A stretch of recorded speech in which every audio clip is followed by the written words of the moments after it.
Sabi daw kasi kanina sir na umpisahan na daw. Yun nga, bakit mo umpisahan? Nasa korte pa. May na-demolish na bang mga bahay doon? Meron na. Tapos yung iba, una extension, babayaran lang ng konting halaga. Saan makakarating ang 15,000? 15,000 ang binabayad sa inyo sir? Ganun ka, ang sabi nila para mag-create ng trabaho sa mamamayan ng Carmona. 300 halos na company sa Carmona, bakit marami pa rin tambay na magbaba ng cease and desist order para matigil ang pagsira sa aming agrikultura. Ito ay 204 hektarya. Kami sa taga Carmona at sila ay nananawagan sa DAN na magbaba ng cease and desist order para matigil ang pagsira sa aming agrikultura. Ito ay 204 hektarya. Bago pa ipasok ito sa joint venture, kumaani na to ng napakaraming palay. Ang pinagtataka namin, ongoing naman yung aming irigasyon. Napakaganda ng tubig ng Carmona. Bakit pinatay ni Congressman Roy Loyola? Gagawin daw itong parang DGC. Ako naman nagtataka. Ang sabi nila para mag-create ng trabaho sa mamamayan ng Carmona. 300 halos na company sa Carmona, bakit marami pa rin tambay? Ano sasabihin niya sa mga kumpanya? Tama ang mga taga-Carmona. Ay, ang kinukuha niya, mga dayo. Hindi ako against sa dayo. Ang ipinaglalaban dito, yung agrikultura na wag masira. Ito po sa pagkakaalam nyo, ito kung alam nyo yung nirarapot ito every 3 years sa lehitimong taga-Carmona. Ngayon, pag ikaw ay tumama, libre mo itong may sasaka at 2 taon. Ngayon, kung hindi ka naman magsasaka, babayaran sa iyo yung rights na magsasaka para sila ang magtanim. Yun ay pamana ng Kastila pa sa atin, sa amin. Actually, sa buong Pilipinas, kami lang yata meron ganon sa pagkakaintindi ko. Ngayon, ang nangyari, inalis yung sortayo ng bukid, ang ipinalit, sortayo ng pera. Lalabas niya, sugal na. Wala nang pinagkaiba sa sugal. So sir, may tanong lang ako, ilang pamilya ba meron doon? Sa Carmona, napakarami. Kung lihipin mo yung taga-Carmona, napakarami. So, narinig ko kasi kanina, may na-demolish na. May na-demolish na bang mga bahay doon? Meron na. Tapos yung iba, una extension, babayaran lang ng konting halaga. Saan makakarating ang 15,000? 15,000 ang binabayad sa inyo sir? Ganun ka, ang munisipyo ng Carmona eh. Paano yung lilipatan nyo sir? Ay bahala na raw sila. Ako, sa mismong bayan ako. Ngayon, yung iba, yung mahagip ng SM, yun ang nakakawa. Walang lilipatan.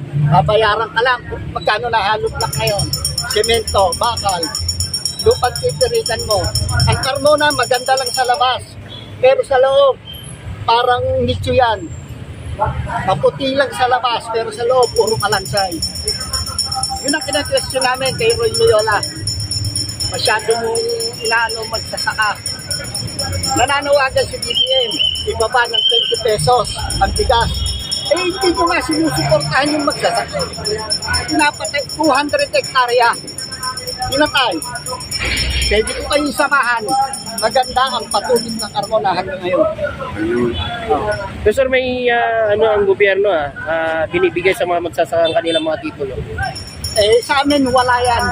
Wala kayong... Actually, ang pagkakaalam ko, yearly nagbibigay ang NIA, National Irrigation Authority ng 15 million yearly. Natigil lang siguro 2 years ago, 1 year ago. Hindi na nila tinanggap. Kasi na pinatay nila. Hinahamon ko kayo. Puntahan natin ang aming irigasyon, ongoing pa, hinarangan lang nila.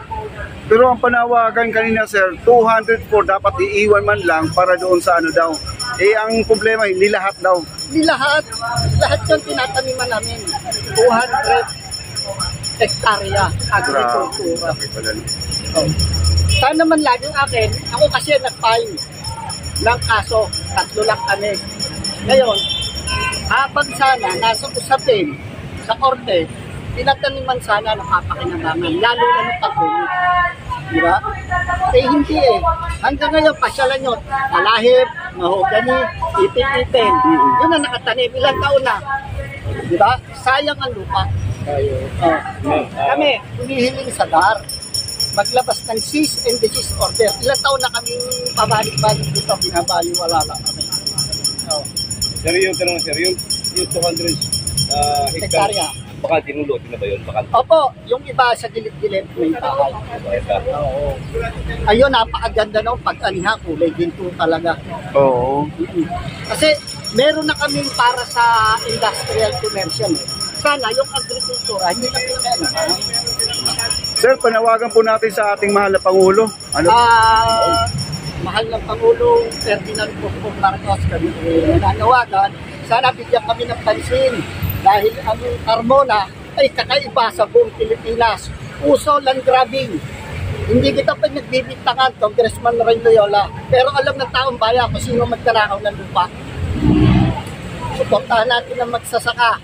Sinasabi ni Pangulong BBM, actually, yung sa DA, maganda nga yung inalagang DA Secretary, kaya lang, parang hindi yata ako may kilos. Ilang beses na kami nagpadala ng sulat, walang reply sa amin. Kahit na itong DAR, ilang beses na kami pabalik-balik. Nakamiting ko pa si Secretary Castriciones. Actually, may picture na kami. Wala eh. Hindi ko sinasabing na babayaran ng DAR. Hindi ko sinasabi. Pero umaksyon kayo. Mamamatay na ang agrikultura ng Carmona. Sasamahan ko kayo. Sinalang-ula na ang agrikultura ng Carmona. Ayun. Panawagan po natin sa DAR, sir. Yun lang, maglabas sana ng cease and desist order para hindi magdalaw yung aming lupang agrikultura. Sana naman po sir, ano panawagan niyo po sa sa mataas na nag-ano ng SM Department o sa Loyola? Actually sila naman kasi nag-iintay lang na matapos ang usapin namin sa korte at sila naman ay nakapag-down payment na sa pagkakaalam ko 250 million ata I think. Saan po sila nakapag-down? Sa LGU. Oo, naka-ano pa yun sa plaza ng Carmona. Ibig sabihin talaga, nag-aantay lang sila din ng result sa nangyayari po dito. So sana maging okay. Curious na, sir. Ano na po ang itsura ng lupa ngayon sa Carmona? Napakapangit na. Puro talahib, mahogani, ipil-ipil na nakatanim.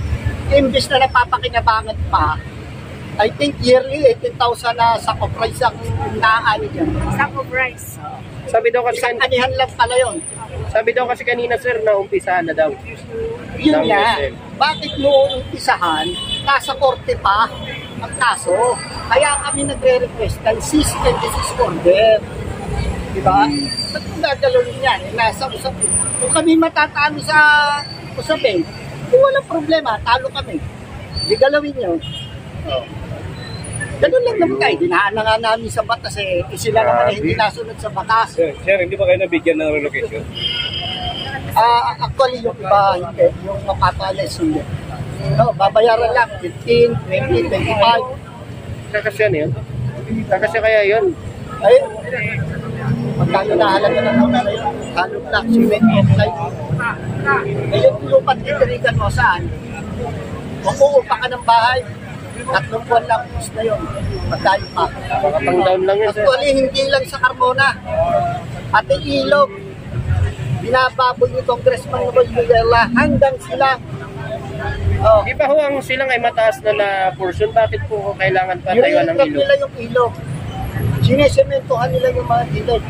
Anong purpose? Kailangan? Project daw eh. Hindi wala na akong bukal. Pinapatay ang bukal. Pero pumunta kayo ng Carmona, sasamahan ko kayo. May bukal akong tuturo. Yun na lang po ang naiiwan. Ay, marami pa yan. Hinarangan lang nila yung nasa may tabilan. Ano daw ang kanilang motibo bakit yung ilog ng Carmona ng silang ay pinagsisiminto at pinatay yung mga malalaking puno? Ano daw yung dahilan? Ang paganda raw ako hindi naniniwala. Bakit mo naman gagalawin yung natural na kalikasan? Ayun na nagpapaganda. Sisimentohan mo. Actually, nung last na bagyo, gumuho nga yun sa Carmona. Dinirekrap nila. Ay, naku. Gumuho. Sayang. Ang proyekto. Saka nakita po Ang na, tanong dyan, magkano? saka sir, nakita po kasi namin, mataas yung pagkagawa nila ng pader. Eh, di ba mataas na portion yun, di ba? Kaya nga, yun nga yung pinag-question, lalo na nung nangitaka sila. Kaya ang sila kasama namin, nagpupuntesto rin. Yung sagip kalikasan. Ayun. Alright, ano? Pangalan natin, sir? Alex Reyes. Ayun na po ang nag-file ng kaso kay Leon. Sa Leon ng Carmona. Thank you so much. Sa joint venture, pinatutulan namin. Thank you, sir. Maraming salamat. Thank you, sir. Thank you, sir. Okay.